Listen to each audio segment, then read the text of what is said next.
কখনো শুনেছেন মৃত মানুষের আত্মা এসে কাউকে গয়না উপহার দিয়ে গেছে বা গয়নার কথা বলে গেছে? আজকে এমন একটা ঘটনা বলবো যেখানে ঠিক বন্ধুরা এটাই হয়েছিল। একজন মৃত মানুষের আত্মা একটি গরিব মেয়েকে গয়না উপহার দিয়েছিল, এবং সেই গয়নাকে ঘিরে যে কি কি ভৌতিক ঘটনা ঘটেছিল বন্ধুরা, তা শুনলে আপনারা সকলেই শিউরে উঠবেন। নমস্কার শ্রোতা বন্ধুরা, আত্মা ও ঈশ্বর চ্যানেলে আপনাদের সবাইকে স্বাগত। আশা করি আপনারা সকলেই খুব ভালো আছেন, সুস্থ আছেন। আত্মা ঈশ্বরকে এতটা ভালোবাসা দেওয়ার জন্য আপনাদের জানাই অসংখ্য ধন্যবাদ। তাহলে চলুন বন্ধুরা, শুরু করা যাক আজকের এই ঘটনাটি। মেয়েটির বাড়ি হুগলিতে, এবং হুগলির অনেকটাই ভেতরে তাদের বাড়ি। মেয়েটির নাম হলো অনামিকা, এবং এই ঘটনা কিন্তু অনামিকাই আমাকে পাঠিয়েছে। ঘটনাটা মোটামুটি ৮ বছর হয়ে গেছে ঘটে গেছে। সোনারপুরে তাদের বাড়িতেই ঘটেছে। মেয়েটির বাবা কিন্তু সামান্য একজন কৃষক। যদিও তাদের নিজস্ব কোনো জমি নেই, তার বাবা ওই ভাগ চাষির যারা কাজ করে না, সেরকম কাজ করে। অনেক সময় অন্যের জমি লিজ নেয়, সেইভাবেই আর কি ফসল ফলায়, আর তাই দিয়েই ওদের সংসার চলে। ওর মা আবার বিড়ি বাঁধার কাজ করে। আর এই যে মেয়েটি তখন বিএ পাশ কমপ্লিট করেছে, পরবর্তীকালে আর পড়াশোনা করতে পারেনি। মেয়েটি তখন টিউশন পড়াচ্ছে। অনামিকা দেখতেও কিন্তু মোটামুটি ভালো। ওর বাবা মার ইচ্ছা ছিল যে মেয়েকে এইবার বিয়ে দেবে। সবার তো আর সব সময় ইচ্ছা থাকে না যে আমার চাকরি করতে হবে। অবশ্য অনামিকার ইচ্ছে ছিল, কিন্তু সে জানে সে আর পড়াশোনা করতে পারবে না, তার বাবা মা তাকে বিয়ে দিয়েই দেবে। সে যেভাবে বড় হয়েছে, যে পরিবেশে বড় হয়েছে, তো সেইভাবে সবাই সেখানে ওরকম ভাবতো যে মেয়ের যেহেতু বয়স হয়ে যাচ্ছে, মেয়েকে বিয়ে দিতে হবে। ওদিকে অনামিকার বাবা মারও সেই চিন্তা, এবং কয়েকদিন আগে থেকেই ছেলে দেখা শুরু হয়ে গেছে। কিন্তু সেরকম ছেলে পছন্দ হচ্ছে না, বা হয়তো কোথাও ছেলে পছন্দ হয়েছে, অনামিকাকে পছন্দ হচ্ছে না। অনামিকার রূপ নিয়ে কেউ কখনো না বলতে পারবে না। হয়তো তাদের আর্থিক দিক থেকে সমস্যা আছে বলেই অনেকে না বলে, আবার অনেকের পছন্দ হয়। কিন্তু সেখানে অনামিকাদের পছন্দ হয় না। অবশ্য খুব বেশি পাত্রপক্ষও দেখা হয়নি, হাতে গুনে হয়তো ৫ থেকে ৬টা দেখা হয়েছে। কিন্তু এরকম তো অনেক সমস্যাই থাকে অ্যারেঞ্জড ম্যারেজে বিশেষ করে। আর যেহেতু মেয়েটির বাবা মা একজন ঘটকও ঠিক করেছেন অনামিকাকে বিয়ে দেওয়ার জন্য, তো বুঝতেই পারছেন, আপনারা অনেকেই জানেন যে ঘটকরা সবসময় কিন্তু সঠিক পাত্রও আনেন না, সঠিক পাত্রীও আনেন না। কমিশন খাওয়ার জন্য অনেক সময় তারা কিন্তু জোচ্চুরি করে। তো সেরকম কিছু কিছু ঘটনা ঘটছিল, কিন্তু তারা পাত্র দেখা বন্ধ করে না। মাঝে মাঝে পাত্র আসতে থাকে, তা বলে এমন নয় যে প্রত্যেক দিনই আসে। এখন কিন্তু অনামিকার বাবা ঘটকের সূত্র ধরে আর পাত্র আনছেন না। তিনি সবাইকে বলেছেন যে মেয়ে তো বড় হয়েছে, মেয়ের বিয়ে দেব, যদি ভালো পাত্র পান তাহলে অবশ্যই আনতে পারেন বা আমাদের বলতে পারেন। কিন্তু এদিকে তো আরেক চিন্তা, যে তেমন তাদের পয়সা কড়িও নেই, মেয়েকে বিয়ে দেবেন কিভাবে। তবুও অনামিকার বাবা চান মেয়ের ভালো জায়গায় বিয়ে হোক। যদি তার জন্য লোন নিতে হয়, তিনি লোন নিতে রাজি আছেন। একটাই তো মাত্র মেয়ে, আর তো কোনো ছেলে মেয়ে নেই, তার অসুবিধা হবে না, একটু কষ্ট হবে আর কি। তো এইভাবে তাদেরই অনেক দূর সম্পর্কের এক আত্মীয় হঠাৎ করে বাড়িতে এসে বলে যে ছেলে চাকরি করে, এবং ছেলের পরিবারদের অবস্থা খুবই ভালো, এবং ছেলেও অনেক ভালো, সে দেখতে আসতে চায়। তো সেইভাবে এরাও আসতে বলে। সেই পরিবার এখানে আসে এবং অনামিকাকে দেখে সত্যি বলতে পছন্দ হয়ে যায়। তাদের কোনো দাবি দাওয়া কিছুই নেই, ভালো পাত্র। সেইভাবে সেখানেই কথাবার্তা এগোয়, এবং অনামিকার কিন্তু বিয়ের দিনক্ষণও পাকা হয়ে যায়। আর ১.৫ মাস পরে অনামিকার বিয়ে। অনামিকা এখনো টিউশনি করছে, কিন্তু অনামিকার একটা কষ্ট হয়, যেহেতু তার বন্ধু বান্ধবী যাদের বিয়ে হয়েছে তারা তো খুব ভালোভাবে বিয়ে করেছে। কারণ অনামিকার যেসব বান্ধবীরা আছে ওদের অবস্থা খুব একটা খারাপ নয়। তাদের মোটামুটি করে বিয়ে হলেও শাখা পলা গলায় কানে সবাই দিয়েছে তাদের পরিবার থেকে। কিন্তু তার বাবার ক্ষমতা নেই যে একটা সোনা তাকে দেবে। শুধুমাত্র একটা ছোট্ট কানের তার মা অনেক কষ্টে সৃষ্টে বানিয়েছিল, আর কিছুই অনামিকার নেই। তারও তো ইচ্ছে হয় যে তার বান্ধবীদের মতো সে একটু সোনা নিক, কিন্তু সে জানে তার বাবার সামর্থ্যের কথা, তাই সে কিছু বলতেও পারে না। কিন্তু খারাপ লাগে এটা ভেবে যে এত ভালো পরিবারে তার বিয়ে ঠিক হয়েছে, তার বড় ভাসুর আছে, তার বড় জা আছে, তাকেও তো দেখেছে যেদিন সে অনামিকাকে দেখতে এসেছিল? তারা কত সোনা গয়না পরে এসেছে, কিন্তু সে যখন বিয়ে করে ওই বাড়িতে যাবে, একটা সোনাও এখান থেকে নিয়ে যেতে পারবে না। তার সত্যি এসব ভেবে খুব কষ্ট হচ্ছে। এদিকে অনামিকার বাবাও কিন্তু খুব চিন্তায় পড়ে গেছেন। তিনি ভাবতে পারেননি অনামিকার এত ভালো পরিবারে বিয়ে ঠিক হবে। ছেলে সরকারি চাকরি করে, পরিবারও সত্যি ভীষণ ভালো। সেখানে আর যেমন তেমন করে তো বিয়ে দেওয়া যায় না। মোটামুটি একটা বিয়ের খরচ করতে গেলেও ৩ থেকে ৪ লাখ টাকার দরকার, সোনা গয়না সহ। আমি কিন্তু ৮ বছর আগের কথা বলছি। তখন এরকম খরচা হলে, মানে এরকম টাকা দিলে মোটামুটি করে সোনা গয়না সহ ভালো বিয়ে হয়ে যেত। যেহেতু সোনার দামটা অনেক কম ছিল, কিন্তু অনামিকার বাবা এই টাকা কোত্থেকে বের করবেন? তিনি বড়জোর ১ লাখ টাকা লোন নিতে পারেন, কারণ সেই সময় সমিতি ছিল, এখনো আছে। তিনি সমিতি থেকে লোন তুলতেন এবং তাই দিয়ে মেয়েটাকে কোনো মতে বিয়ে দিতে পারতেন, খাওয়া দাওয়ার খরচটা ওঠাতে পারতেন। কিন্তু তিনি এখন মেয়েকে সোনা গয়না দেবেন কি করে? যদিও তিনি মেয়েকে সোনা গয়না না দেন, তবুও তো জামাই আছে তার। জামাইকে একটা ঘড়ি, একটা সোনার চেন তো দিতেই হয়। তিনি কোত্থেকে দেবেন? তাই সারাদিন অনামিকার বাবা মা, অনামিকা চিন্তা করে, ভালো পরিবারে বিয়ের সম্বন্ধ হয়েছে, তবুও তারা থাকতে পারছে না শান্তিতে। এদিকে তাদের কিন্তু আত্মীয় স্বজন যারা আছে, তারা কিন্তু তাদের ভালো চায় এমনটা নয়। কারণ যেহেতু অনামিকা, ওই যে বললাম, দেখতে একটু সুন্দর, সেখানেও কিন্তু অনেক সমস্যা। কারণ অনামিকার যেসব জেঠুর মেয়েরা রয়েছে, কাকুর মেয়েরা রয়েছে, তারা কিন্তু অনামিকার সমবয়সী, এবং অনামিকা সেই বাড়িতে সব থেকে দেখতে সুন্দর, সেই নিয়েও কিন্তু হিংসার কমতি কোথাও নেই। আর তাদেরও যে পরিবার খুব একটা ভালো তাও নয়, অতএব তেমন কেউ সাহায্যও করতে পারবে না। তবুও বিয়ের কেনাকাটা কিন্তু শুরু হয়ে গেছে। আস্তে আস্তে টুকটাক করে অনামিকা তার মায়ের সঙ্গে কেনাকাটা করছে। অনামিকা যেসব টিউশনি করত, তার থেকে কিন্তু মোটামুটি ভালোই টাকা সে ইনকাম করত, কারণ দিনরাত সে পরিশ্রম করত। আর যেহেতু সে আর কোনো পড়াশোনা করছে না, কোনো কম্বাইন্ডের জন্য পড়াশোনা করছে না, তাই তার কিন্তু অফুরন্ত সময় ছিল। আর সেই কারণে কিন্তু সে অনেক টিউশনি করত, আর সেই থেকে কিন্তু সে মাস গেলে ৬-৭ হাজার টাকাও ইনকাম করত। সেই টাকাও কিন্তু নিছক কম নয় অনামিকার কাছে। তাই মোটামুটি নিজের যাবতীয় যেসব বিয়ের টুকটাক খরচা হয়, সেগুলো সে বাড়িতে দিতে পারছে। কিন্তু চিন্তা যাবে কোথায়? একদিন এর মাঝখানে পাত্রপক্ষ যারা আছেন, মানে এই অনামিকার হবু শ্বশুরবাড়ি থেকে ফোন আসে যে তারা আগে আশীর্বাদ পর্ব সেরে নেবেন। তারা না সত্যি খুব ভালো। কারণ তারা এই কথা বলেন যে আমরা আগে আশীর্বাদ পর্ব এই কারণে সেরে নেব যে বিয়ের দিন আপনাদের অনেক সমস্যা হবে। আপনারা যবে আশীর্বাদ করবেন, যা দিয়ে আশীর্বাদ করবেন, আমার ছেলে সেইভাবেই আপনাদের আশীর্বাদ গ্রহণ করবে। আপনারা প্লিজ কোনো চিন্তা করবেন না। তাই নির্দিষ্ট দিন দেখে একটা আশীর্বাদের দিন অনামিকাদের বাড়িতে ঠিক করা হলো। আত্মীয় পরিজন মোটামুটি করে ডাকা হলো, এবং যেটুকু খরচা করা যায় আর কি, খাওয়া দাওয়ার আয়োজন করা যায়, সেরকম কিন্তু করা হলো। আর সেই দিন কিন্তু অনামিকার শ্বশুর বাড়ি থেকে অনামিকাকে একটা সাবেকি চেন দিয়ে আশীর্বাদ করা হয়েছিল। এবং তাদের যে আরও আত্মীয় স্বজন আছে, আমি অনামিকার হবু শ্বশুর বাড়ির কথা বলছি, তারাও কিন্তু অনেক কিছু দিয়েই আশীর্বাদ করেছিল। তারপর তারা চলে গেল।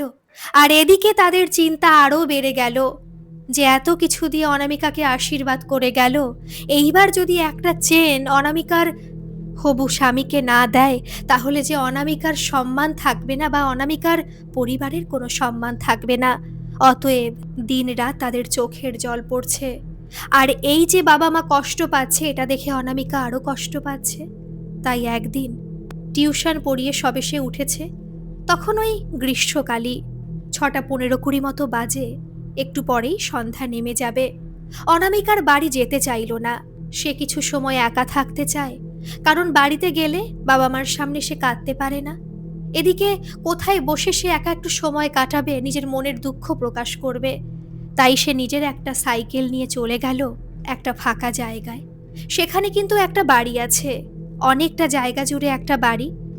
আর তারপরেই একটা ফাঁকা মাঠ মতো আছে, সেখানে অনেকে এসে বসে, একটু সময় কাটায়। তাই সে একা সাইকেলটা রেখে ওখানে বসেছিল, এবং হাঁটু মুড়ে সে সেখানে কাঁদছিল, অঝরে কাঁদছিল। কারণ সেখানে আর কেউ ছিল না, তাই সে সেখানে বসে তার মনের দুঃখ প্রকাশ করতে পারছিল। এমনকি একা একাও কথা বলছিল, যা তার মনের মধ্যে ছিল সে প্রকাশ করে দিচ্ছিল, শূন্যে ভাসিয়ে দিচ্ছিল তার মনের সব দুঃখ। তারপর যখন দেখল একেবারে সন্ধ্যা ঘনিয়ে এসেছে, তখন সে সেখানে আর দাঁড়াতে পারল না। তার একটু ভয় ভয়ও করছিল। কারণ এমন না যে সেখানে পুরো মাঠ আর মাঠ, এর পরেও কিন্তু বাড়িঘর আছে। কিন্তু এই যে একটা বললাম না বড় বাড়ি আছে অনেকটা জায়গা জুড়ে, তারপরে একটা বড় মাঠ আছে। সেখানে অনেকে এসে বসে, একটু সময় কাটায়। আর তাই সে সেখানে বসেছিল। সন্ধ্যা যখন পেরিয়ে যায়, তখন সে আবার সাইকেল নিয়ে বাড়ি ফিরে আসে। তারপর নির্দিষ্ট সময়ে সে ঘুমোতে যায়। তখন মোটামুটি ওই 11:30 মতো বাজে। ঘুমানোর আগেও তার কষ্টের বহিঃপ্রকাশ বেরিয়ে গেছে। তারপর আস্তে আস্তে সে ঘুমিয়ে গেছে। কিন্তু ঘুমের মধ্যে সে স্বপ্ন দেখেছিল 32 বা 33 বছরের একজন মহিলা, যাকে সে কোনোদিনও দেখেনি। সম্পূর্ণ অপরিচিত একটি মুখ তার সামনে এসেছে এবং তার পাশে এসে দাঁড়িয়ে তার মাথায় তার হাত স্পর্শ করেছে। সে স্বপ্নের মধ্যে অনুভব করতে পারছিল তার হাতের স্পর্শ খুবই শীতল। সে অনেক চেষ্টা করে ঘুম থেকে জেগে ওঠার চেষ্টা করছিল, কিন্তু সে পারছিল না। তারপর সে হাল ছেড়ে দেয় এবং শুনতে চায় যে সেই মহিলা তাকে কি বলতে চায়। তখন সেই মহিলা তাকে বলে, আমার বাড়িতে, তুমি দেখতে পাচ্ছ আমার বাড়ি। এবং এই যে কথাটা মহিলা বলল, তারপরে কিন্তু একটা বাড়ির চেহারা হালকা অস্পষ্ট তার সামনে এসে গেছে এবং নির্দিষ্ট একটা জায়গা দেখাচ্ছে, একটা বাগান দেখাচ্ছে। এবং দেখানোর পরে সেই মহিলা, সেই স্বপ্নের মহিলা অনামিকাকে বলছে সেখানে কিছু গয়না পোতা আছে, কেউ সেটা জানে না। আমার কোনো উত্তরসূরি নেই, আমার কেউ নেই যে সেই গয়না ভোগ করতে পারে, সেই গয়না আমি তাকে দিতে পারি। তুমি সেই গয়না নিজের মনে করে নাও, কাউকে বলবে না। তুমি তোমার বাবাকে নিয়ে, মাকে নিয়ে সেই গয়না নিয়ে এসো এবং সেই গয়নার অধিকার আমি তোমাকে দিলাম, সম্পূর্ণ অধিকার তোমার। সেই কথা বলে কিন্তু সেই মহিলাটি চলে গেল সেখান থেকে। আর তারপরে কিন্তু ঘুমটা ভেঙে গিয়েছিল অনামিকার। ঘুম থেকে ওঠার পরে কিন্তু অনামিকা একটুও ভয় পায়নি, কারণ যে মহিলা তার স্বপ্নে এসেছিল সেই মহিলা কিন্তু বীভৎস ছিল না, সেই মহিলা সাধারণ ছিল। কিন্তু মহিলাটির মুখটা ছিল অপরিচিত। এর আগে সে মহিলাকে সে কোনোদিনও দেখেনি। হঠাৎ করে সে মহিলা এরকম কথা কেন বলল? তখন অনামিকা ভাবল, আসলে আমি সারাদিন ধরে গয়নার কথা ভাবছি তো, খুব কাঁদছি তো, তাই হয়তো আমার অবচেতন মন এটাকে একেবারে গেঁথে বসে আছে। আর তাই আমি স্বপ্ন দেখেছি কেউ একজন এসে আমাকে কত গয়না দিয়ে গেছে। এগুলো সব আমার মনের ভুল, তাই স্বপ্ন দেখেছি। কিন্তু স্বপ্ন যদি সত্যি হতো কতই না ভালো হতো। সেই কথা ভেবে সে আবারও ঘুমিয়ে পড়ল। সেই রাতে সে আর কিন্তু কোনো আশ্চর্যের স্বপ্ন দেখল না। পরের দিন সকালে উঠল, সেই স্বপ্নের কথা শুধুমাত্র তার মাকে সে হেসে হেসে বলল। তার মাও হেসে সেই কথা শুনল। চোখটা তার কিছুটা ছলছল করে উঠল। আর তারপরে সারাদিন সে আর স্বপ্নের কথা ভাবল না। যেহেতু ওই যে বললাম যে সে খুব টিউশন পড়ায়, সকালে পড়ায়, বিকেলে 2টো টিউশন পড়ায়। কোনো কোনো দিন অবশ্য ফাঁকা থাকে, একটা টিউশন থাকে, আবার কোনো কোনো দিন 2টো টিউশনও থাকে। কারণ সে তো আর প্রত্যেক দিন পড়ায় না, সপ্তাহে 5 দিন পড়ায়। সেইভাবে সেদিন পড়াতে পড়াতে তার 1:30 মতো বেজে গিয়েছিল। তারপর সে একটু বাজারে যায়, ভাবল কিছু কেনাকাটা করে বাড়ি ফিরবে।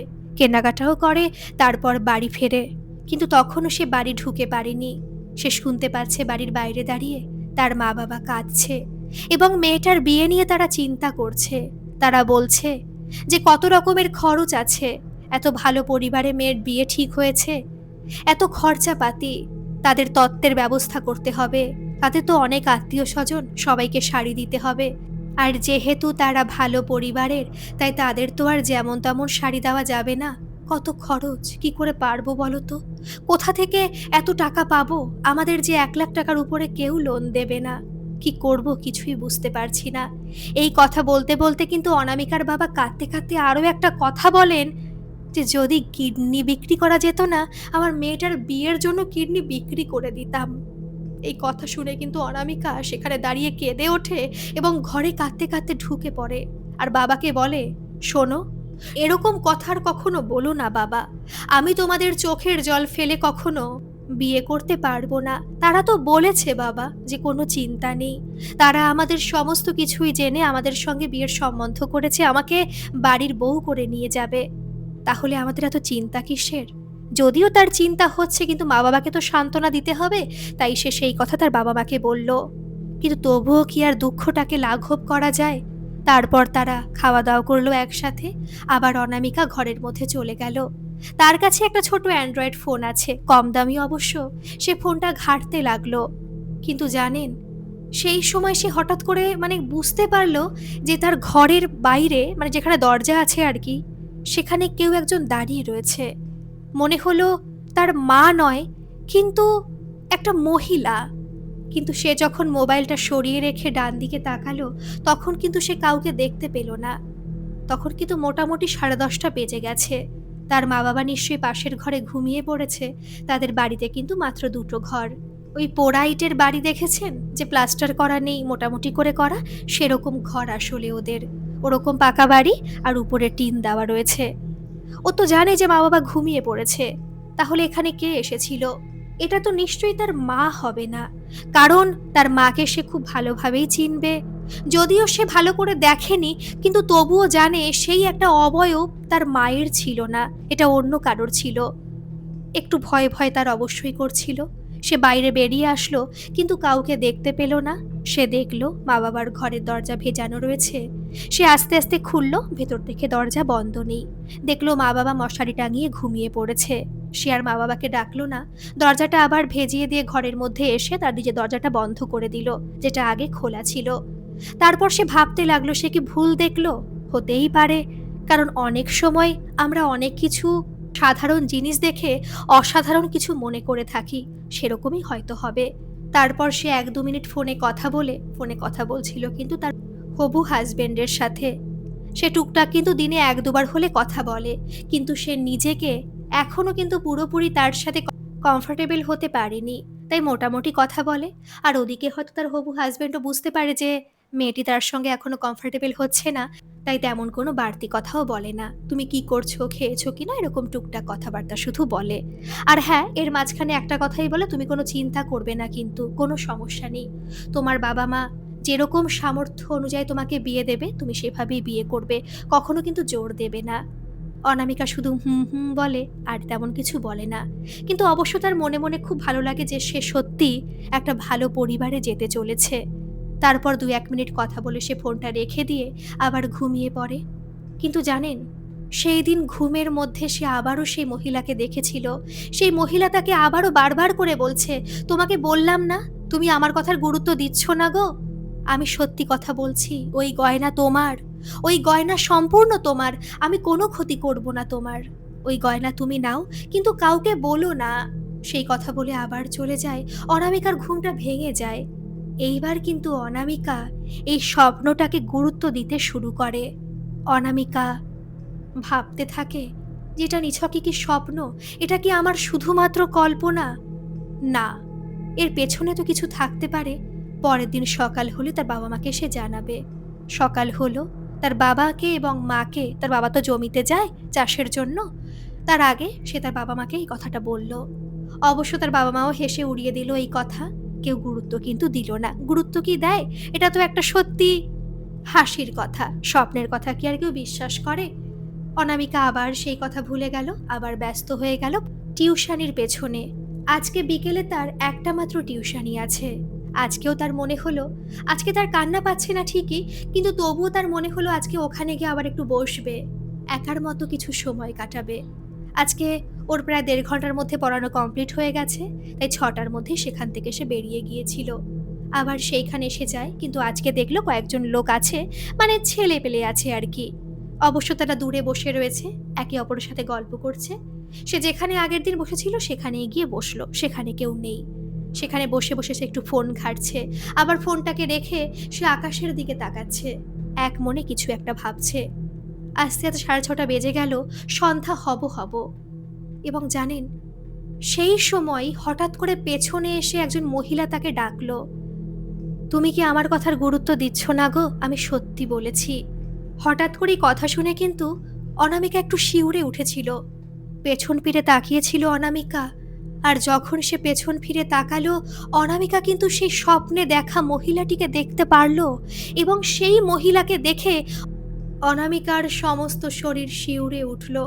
শিউরে অবশ্য উঠত না, সে সাধারণই মনে করত সেই মহিলাকে, যদি না সেই মহিলাকে সে স্বপ্নে না দেখত। স্বপ্নে তাকে বারংবার দেখেছে আর সেই মহিলাই তার সামনে এসে দাঁড়িয়েছে, তাহলে সে অবাক না হয়ে পারে বলুন তো? সে কথা বলতে পারছে না, তার কথার কোনো উত্তর দিতে পারছে না। এক মনে মহিলাটির দিকে সে তাকিয়ে রয়েছে এবং মহিলাটি জানেন তার দিকে মিচকি করে হেসেছে। আর সেই সময় পাশে রাখা ফোনটা, মহিলাটি কিন্তু বাদিকের পিছনে দাঁড়ানো, আর বাদিক ঘুরে এই যে অনামিকা তাকিয়েছিল মহিলাটির দিকে। আর যেহেতু বললাম যে একটু আগে অনামিকা ফোন ঘাঁটছিল, আবার ফোনটা ডান দিকে রেখে দিয়ে ও কিন্তু আকাশের দিকে তাকিয়ে আনমনে কিছু ভাবছিল।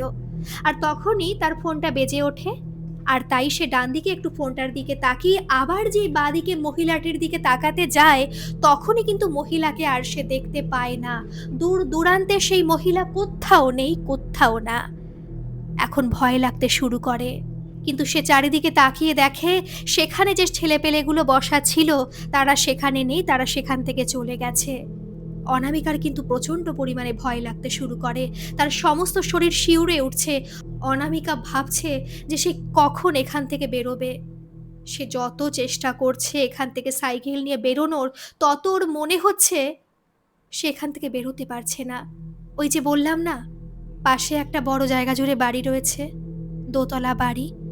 সেই বাড়ির জায়গা সে পেরোতে পারছে না, তার প্রচণ্ড ভয় লাগতে শুরু করে।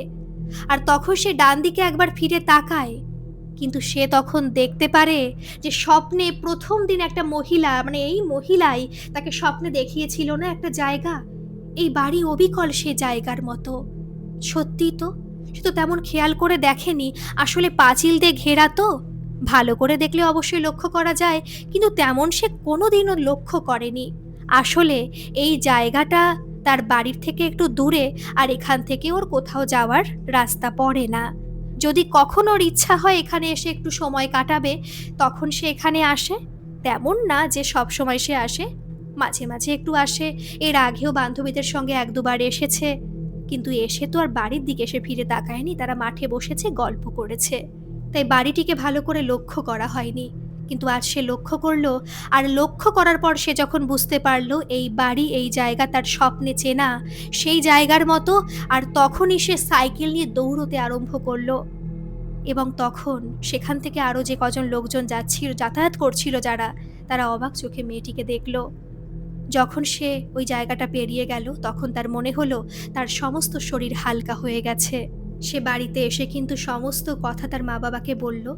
তার বাবা মা সমস্ত কথা শুনল, কিন্তু সেই কথার উত্তর দেওয়ার আগে তার মা তাকে জোর করে একটা দাদুর কাছে নিয়ে গেল আর বলল, অনামিকা ভয় পেয়েছে, কাকাবাবু ওনাকে একটু ঝাড়িয়ে দিন।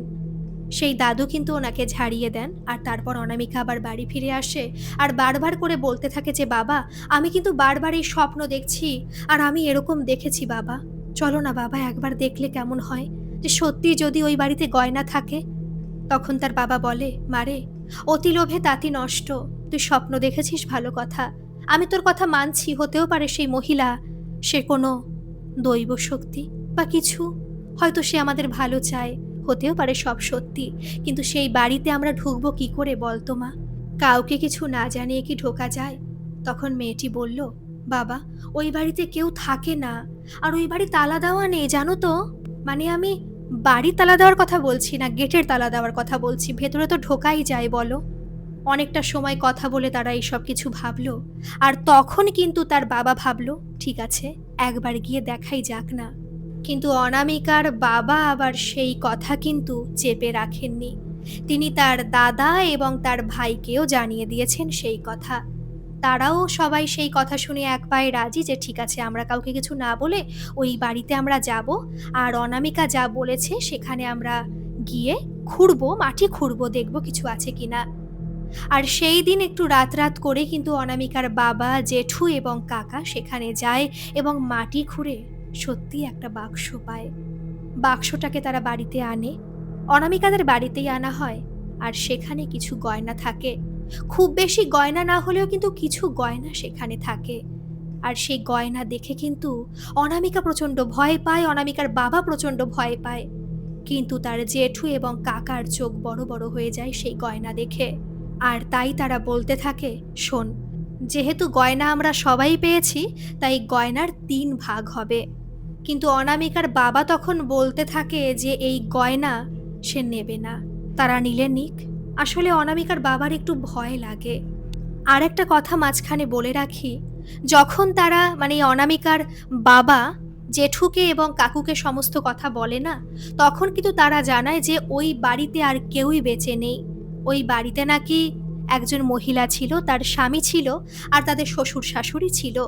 তারা এককালে স্বাভাবিকভাবেই মৃত্যুবরণ করেছে। আর তারপর নাকি কোনো কারণবশত সেই বাড়ির যে মহিলা সে আত্মহত্যা করে, আর তারপরে সেই বাড়ির সে মহিলার যে হাসব্যান্ড সে নাকি অস্বাভাবিকভাবেই ওই বাড়িতে মৃত্যুবরণ করেছিল অনেক বছর আগে। তারপর পাড়ার লোকজন জানতে পেরে পুলিশে খবর দেয়, আর যা হওয়ার হয়। সেই বাড়ির কিন্তু আর কোনো উত্তরসূরি নেই, আর মেয়েটার বাপের বাড়িও তেমন কেউ নেই। অতএব এই গয়না যে কেউ ন্যায্যভাবে নেবে সেরকম কিন্তু নেওয়ার কেউ নেই।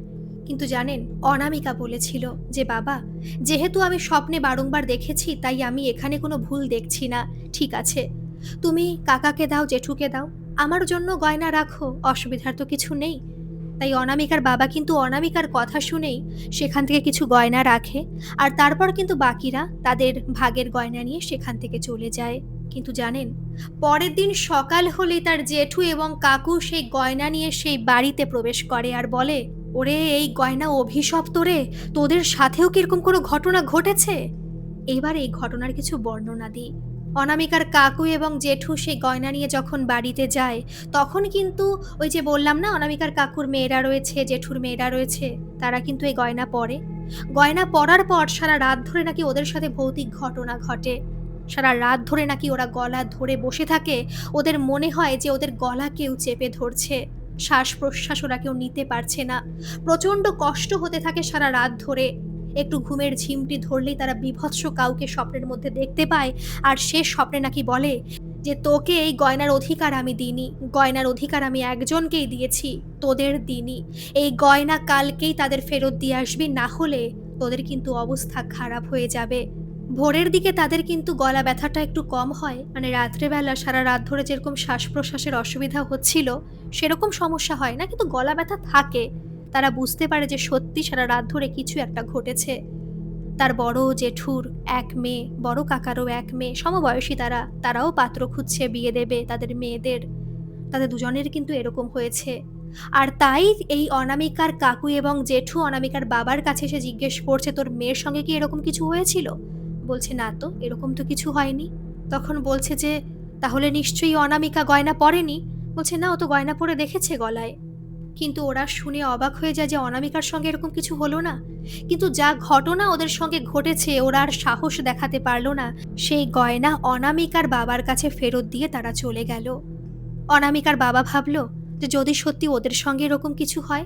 তখন তার বাবা অনামিকাকে বলতে লাগলো যে মারে, এই গয়না বাক্সর মধ্যে রেখে চল আমরা ফেরত দিয়ে আসি।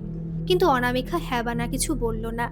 অনামিকা মনে মনে ভাবছে যে আমার সঙ্গে তো কিছু হয়নি, আর যেরকম আমি স্বপ্ন দেখলাম কদিন ধরে, ওই যে ওই মাঠে গিয়ে বসেছিলাম, আমি নিজের চোখে যা দেখলাম, আমার মনে হয় আমার সাথে এরকম কোনো ঘটনা ঘটবে না। সন্ধ্যাবেলা যখন তার বাবা বলল যে মারে চল গয়নাটা ফেরত দিয়ে আসি, তখন অনামিকা বলল যে বাবা, গয়না ফেরত দিতে হবে না। যদি দেখো যে আজকে কিছু হচ্ছে তখন না ফেরত দিয়ে আসো। আশা করি কিছু হবে না বাবা, আমরা কোনো অন্যায় করছি না। এই গয়না তো আমরা চুরি করিনি, বলো আমি সত্যি স্বপ্নে দেখেছি, আমি মিথ্যে কথা বলছি না। অনামিকার বাবা কিন্তু অনামিকার কথা শুনে আর কিছু বলল না। গয়নাটা রেখে দিল। আর সেই রাত্রে কিন্তু অনামিকা স্বপ্ন দেখেছিল। আগের দিন রাত্রে কিন্তু অনামিকা স্বপ্ন দেখেনি, কিন্তু এই রাত্রে স্বপ্ন দেখল। না রে, তোকে কিচ্ছু বলবো না, এই সমস্ত কিছুর অধিকার তোর, কিচ্ছু বলবো না। তুই ভালো থাক, সুখে থাক, কষ্ট পাস না রে, কষ্ট পাস না। কিন্তু পরের দিন সকাল হতে না হতেই অনামিকার বাড়িতে প্রবেশ করলো গ্রামের প্রধান আর কিছু লোকজন। কারণ ওই যে তার কাকু এবং তার জেঠু কিন্তু খবর দিয়ে দিয়েছে যে ওরা ওই জায়গা থেকে গয়না নিয়ে চলে এসেছে। কারণ তারা হয়তো ভাবছে তারা গয়না পায়নি আর এরা এতগুলো গয়না নিয়ে সুখে থাকবে, তাই তারা বলে দিয়েছে। আর এদিকে ওরা যখন এসেছে, অনামিকার বাবা সমস্ত কিছু বলতে বাধ্য হয়েছে। অনামিকার যা যা স্বপ্ন দেখেছে, যা দেখেছে সমস্ত কিছু বলেছে। কিন্তু ওরা সবাই হেসে উঠেছে আর বলেছে, বললেই মানবো, এই গয়না ফেরত দাও, এই গয়না আবার যেখানে ছিল সেখানে রেখে আসবো, আমাদের কাছে দিয়ে দাও। অনামিকার বাবা গরিব মানুষ, সে আর কি করবে? সে দিয়ে দিয়েছিল সেই প্রধানের কাছে। কিন্তু সেই প্রধান বলল যে সে নাকি গয়না সেইখানেই রেখে এসেছে। কিন্তু প্রধান কিন্তু গয়না চুরি করেছিল। ইনি কিন্তু একজন পুরুষ মানুষ, মানে তার স্ত্রী হচ্ছে প্রধান আর তিনি সমস্ত কিছু পরিচালনা করেন। যাই হোক, ওরা কিন্তু সেখানে আর যায়নি। সেই গয়না কিন্তু নিজের কাছে এনে রেখেছিল। কিন্তু সেদিন তার স্ত্রী, মানে যে অ্যাকচুয়ালি প্রধান, সে কিন্তু সেই গয়নাগুলো পড়েছিল। আর সারাটা রাত ধরে সে চিৎকার করেছিল যন্ত্রণায়। তার গলা কেউ চেপে ধরছে। সে তার স্বপ্নে কাউকে দেখতে পাচ্ছে যে সাধারণ নয়, বিভৎস এক মহিলা তার সামনে আসছে আর বারবার করে বলছে, কালকে যদি এই গয়না ওদের কাছে না দিয়ে আসিস তাহলে কিন্তু তোদেরই কালকে শেষ দিন। পরের দিন সকাল হতে না হতেই কিন্তু সেই ভদ্রলোক তার স্ত্রীকে নিয়ে চুপি চুপি এই অনামিকাদের বাড়িতে আসে আর সেই গয়না কিন্তু দিয়ে যায়। আর বলে যায়, তোমরা কাউকে বলবে না, তোমরা তোমাদের কাছে এই গয়না রেখে যাও। সবাই জানবে। সবাই বলতে তো গ্রামের লোকজন এখনো কেউ জানে না, মোটামুটি আমরা টুকটাক কেউ জানি। আর যারা জানে তারা সবাই জানবে যে গয়না ওখানেই আছে, তোমরা তোমাদের কাছে রাখো। অনামিকা কিন্তু সত্যি খুব খুশি হয়। অনামিকা নিজে গয়না পরে দেখে, মাঝে মাঝে সেই গয়নাগুলো পরে। এতগুলো গয়না পেয়ে কিন্তু অনামিকা খুব খুশি। সে কিন্তু কখনো ভাবে না যে গয়না বিক্রি করবে। এদিকে বিয়ের কিন্তু আর বেশি দিন বাকি নেই। বিয়ের দিন এগিয়ে আসছে, কিন্তু অনামিকার সাথে কিন্তু কিছু ঘটনা ঘটছে। জানেন, অনামিকার এখন মনে হয় সে আগের অনামিকার নেই। এমনকি তার বাবা মাও লক্ষ্য করে যে অনামিকার মধ্যে কিছু পরিবর্তন দেখা দিচ্ছে। মাঝে মাঝে অনামিকা আনমনা থাকে। এমনকি তার হবু স্বামীর সাথে সে এখন অন্যরকমভাবে কথা বলে। জানেন, তার সাথে এমনভাবে কথা বলে যেন মনে হয় তার অনেক দিনের চেনা সে। এবং এইভাবে কথা বলে যে, আচ্ছা, আমি যদি কখনো সন্তান জন্ম দিতে না পারি, আমার সঙ্গে খারাপ ব্যবহার করবে না তো? আমাকে মারপিট করবে না তো? অন্য মেয়েদের সঙ্গে সম্পর্ক রাখবে না তো? মদ খেয়ে আমার গয়না বিক্রি করতে চাইবে না তো? এই কথাগুলো কিন্তু অনামিকার যে হবু হাজবেন্ড, তার মনে একটু সন্দেহের সৃষ্টি করে। কারণ যে অনামিকা কখনো ফ্র্যাঙ্কলি তার সাথে কথা বলে না, সে অনামিকা এইভাবে কথা বলছে। হ্যাঁ, বেশি দিন হয়তো বিয়ের বাকি নেই, কিন্তু হঠাৎ করে সে এরকম ফ্র্যাঙ্ক হয়ে যাচ্ছে কি করে? এরকম হলো কি করে? ঠিক আছে, যা কথা বলছে সে অসুবিধার কিছু নেই, কিন্তু এই সব কথা সে কেন বলছে? অনামিকা তো এরকম নয়। আর সত্যি বলতে কি, এই কদিনে কিন্তু অনামিকার যে হবু হাজবেন্ড তাকে ভীষণ ভালোবেসে ফেলেছে। অন্য কেউ হলে হয়তো অনামিকাকে পাগল ভাবতো, বা হয়তো বিয়েটাই ভেঙে দিত, বা হয়তো বাড়িতে জানিয়ে এই বাড়িতে এসে অনেক কথা শুনিয়ে যেত। কিন্তু অনামিকার হাজবেন্ড কিন্তু খুঁটিয়ে ব্যাপারটা ভাবছে। সে কিন্তু তার এই বাড়িতে এসেছিল, অনামিকাদের বাড়িতে, আর তার বাবা মাকে জানিয়েছিল আলাদা করে যে অনামিকা ঠিক আছে। তো অনামিকা কিন্তু এরকম ধরনের কথা বলে। অনামিকার বাবা মাও লক্ষ্য করেছে অনামিকা একটু পাল্টে গেছে, কিন্তু সে কিন্তু কখনো ভয়ঙ্কর কোনো আচরণ করে না। এবং মনে হয় যে আগের থেকে অনেক ব্যক্তিত্বপূর্ণ একজন নারী হয়ে উঠেছে ও। আর জানেন, অনামিকা কিন্তু নিজেও বুঝতে পারে যে অনামিকা আগের মতো আর নেই। এমনকি মাঝে মাঝে জানেন, এখন বিনা কারণেও সে ওই বাড়ির সামনে গিয়ে দাঁড়ায়। বাড়ির ভেতরে ঢোকে, ভিতরে আর ঢুকতে পারে না, মানে পুরো বাড়ির কথা বলছি। উঠোনে যায়, সারা বাগান ঘুরে বেড়ায়, আবার সেখানে 10-15 মিনিট থেকে সে চলে আসে। একদিন সেখানে ঢুকতে লক্ষ্য করে অনামিকার জেঠু। আর সেই জেঠু কিন্তু অনামিকার বাবার কাছে এসে বলে, দাদা, সেই গয়না তো প্রধান ওখানে রেখে এসেছিল, নিশ্চয়ই তোমার মেয়ে গয়না ওখানে আনতে যায়, বুঝতে পেরেছো? তোমার মেয়ের অতি লোভ। সেই কথা শুনে অনামিকার বাবা খুব অবাক হয়ে যায়, কারণ জানে গয়না তো তাদের কাছেই আছে, তাহলে অনামিকা ওখানে যায় কেন? একদিন অনামিকার বাবা লক্ষ্য করে, অর্থাৎ ফলো করে, যে টিউশন শেষ হওয়ার পরে অনামিকা কোথায় যায়। কারণ অনামিকা কিন্তু এখন একটু লেট করেই বাড়ি ফেরে। সেদিন লক্ষ্য করে যে অনামিকা সেই বাড়িতে প্রবেশ করে এবং আপন মনে সেখানে ঘুরে বেড়ায়, কোনো পাগলামি করে না, কিচ্ছু না। আবার সেখান থেকে বেরিয়ে এসে সাইকেল চালিয়ে বাড়ির পথে রওনা দেয়। এইবার কিন্তু অনামিকার বাবার মনে একটা খটকা জন্ম নেয়। আচ্ছা, অনামিকা স্বাভাবিক আছে তো? অনামিকার মধ্যে সেই মহিলার আত্মা প্রবেশ করেনি তো? অনামিকার বাবা তার মায়ের সাথে আলোচনা করে সেই কথা, এবং তারা কিন্তু প্রচণ্ড পরিমাণে ভয় পেয়ে যায়। এর মাঝখানে দিন দিন অনামিকার কথাবার্তা বদলে যেতে থাকে। ভালোবাসে অবশ্যই, ভালোবাসতে শুরু করে আগের থেকে অনেক বেশি অনামিকা তার হবু হাজবেন্ডকে, কিন্তু কথাবার্তাও অনেক কষ্টদায়ক হয়ে যায়। যে আমি সন্তান খুব ভালোবাসি, কিন্তু সন্তান জন্ম দিতে না পারলে আমাকে মারবে না তো? আমি কিন্তু মরতে চাই না গো। আমি আবার সংসার করতে চাই। আমি ভালো থাকতে চাই। তোমরা ভালো হবে তো? আমাকে ভালোবাসবে তো?" এইবার কিন্তু অনামিকার হাসব্যান্ডের আরো সন্দেহ জাগে। তাই অনামিকার হাসব্যান্ড কিন্তু, আমি হাসব্যান্ড বলছি সরি, মানে হবু হাসব্যান্ড কিন্তু তার মাকে সেই কথা বলে, মানে বলতে বাধ্য হয়। আর তার মা সত্যি কিন্তু ভালো মানুষ। সেই কথা শুনে কিন্তু চুপি, চুপি অনামিকার হবু শাশুড়ি এবং হবু হাসব্যান্ড অনামিকাদের বাড়িতে আসে এবং তার বাবা-মার সাথে সমস্ত কথা বলে। সেই সময় কিন্তু অনামিকা বাড়িতে ছিল না। এদিকে একটু কড়া ভাষায় কথা বলে, মানে খুব খারাপ না, রুডলি ব্যবহার না, কিন্তু একটু কড়া ভাষায় বলে যে, "যদি কিছু লুকিয়ে থাকেন সত্যি করে বলুন, এখনো সময় আছে কিন্তু।" তখন তার বাবা সমস্ত কথা বলে, গয়নাগাটি যা, যা আছে সমস্ত কথা। তখন তার, মানে অনামিকার হবু শাশুড়ি বলে, "বুঝতে পারছি, সমস্ত কথাই বিশ্বাস করছি। কিন্তু সেই গয়না ফেরত দিতে হবে এবং আমাদের বাড়ির চেনা জানা একজন আছে যিনি খুব ভালো একজন মানুষ। তার কাছে অনামিকাকে নিয়ে যাব এবং কিছু ব্যবস্থা করতে হবে। ওই গয়না অনামিকা রাখতে কখনোই পারবে না।" এবার অনামিকা বাড়ি আসলে তার বাবা বলে যে, "মা, ওই গয়নাগুলো ফেরত দিতে হবে। ওই গয়না রেখে আসতে হবে। আমি ওই গয়না নিয়ে তোকে বিয়ের পিঁড়িতে কোনো মতেই বসতে দেব না।" কিন্তু সেই কথা শুনে প্রথমবারের মতো জীবনে প্রথমবার অনামিকা খুব চিৎকার করে ওঠে তার বাবা-মায়ের প্রতি। আর বলে ওঠে, "ওই গয়নার সম্পূর্ণ আমার। ওই গয়না আমার নিজের, আর কারোর না।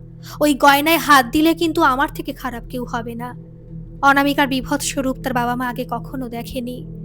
তার বাবার ছোট একটা কিপ্যাড ফোন ছিল।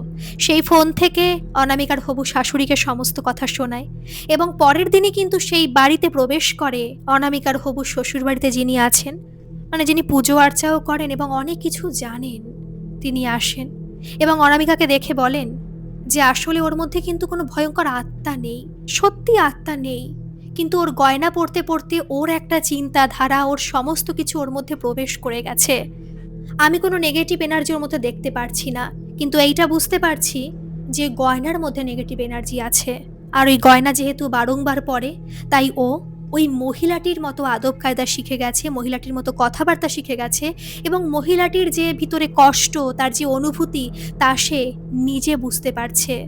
তখন তিনি বলেন ওই গয়না ফেরত দিতে হবে এবং ওই যে মহিলার যে সত্যিকারের আত্মা আছে, যে এখনো মুক্ত হয়নি, তাকে আগে মুক্তি দিতে হবে। তাই অনামিকার হবু স্বামী, অনামিকার হবু শাশুড়ি এবং অনামিকার বাবা-মা এবং সেই মানুষটি রাত্রেবেলা সেই বাড়িতে যায় কাউকে কিছু না বলে এবং সেই বাড়িতে বসেই কিন্তু ওই গয়না সহ সমস্ত কিছুই ওখানে করা হয়। আর তারপরে কিন্তু অনামিকা অনেকটা স্বাভাবিক হয়ে যায়। কিন্তু যখন এই সব যজ্ঞ হয় তখন অনামিকা তো বাড়িতেই ছিল, নিজের বাড়িতে ছিল। অনামিকা কিন্তু খুব কেঁদেছিল। হয়তো তার কোনোভাবে কষ্ট হচ্ছিল, কি কারণে হচ্ছিল কিছুই বুঝতে পারছিল না, কিন্তু ওর খুব কষ্ট হচ্ছিল। আর সেই সময় কিন্তু অনামিকার পাশে ছিল এই যে পুরোহিত মশাই, তার স্ত্রী, তাকে আগলে রেখেছিলেন।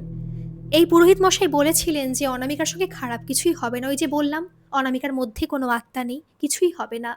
কিন্তু হয়তো তার কষ্ট হতে পারে, আর কিছুই হবে না। কিন্তু ওরা কিন্তু গয়না ফেরত এনেছিল এবং সেই গয়না কিন্তু ওরা বিক্রি করেছিল।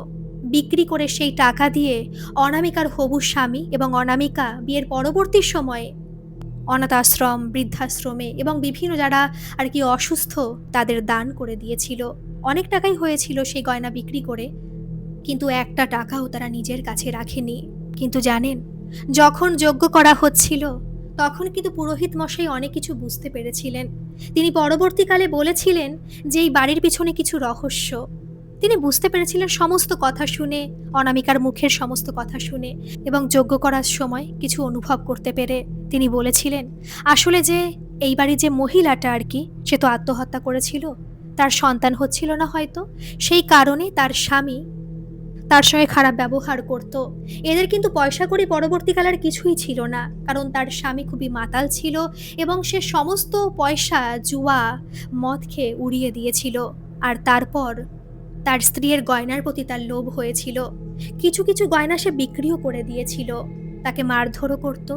শেষমেশ সে নিজের সমস্ত গয়না সেখানে লুকিয়ে রেখে সহ্য করতে না পেরে আত্মহত্যা করেছিল। আর তারপরে যে মারা গিয়েছিল এই মহিলাটির হাজবেন্ড, সে হয়তো ভয় পেয়ে মারা গিয়েছিল বা কিছু একটা হবে, সে নিয়ে তিনি আর কিছু বলতে চান না। তো যাই হোক, এই হচ্ছে আজকের ঘটনা। আপনাদের ঘটনাটা কেমন লাগলো অবশ্যই কিন্তু কমেন্ট করে জানাবেন। আর ভালো লাগলে একটা সাবস্ক্রাইব করে আমার পাশে থাকবেন। আর হ্যাঁ, এরকম কোনো ঘটনা যদি আপনাদের সাথে ঘটে থাকে যেটা অলৌকিক হোক, অতিজাগতিক হোক, দৈবিক, ঐশ্বরিক, ভৌতিক যে কোনো ধরনের ঘটনা, আপনারা কিন্তু আমাকে নির্দ্বিধায় জানাতে পারেন। আমার মেইল আইডি ডেসক্রিপশন বক্সে দেওয়া আছে। আপনারা সেখানে গিয়ে আমাকে মেইল করতে পারেন। ধন্যবাদ। ভালো থাকবেন, সুস্থ থাকবেন। আবারও আসবো এরকম কোনো ঘটনা নিয়ে।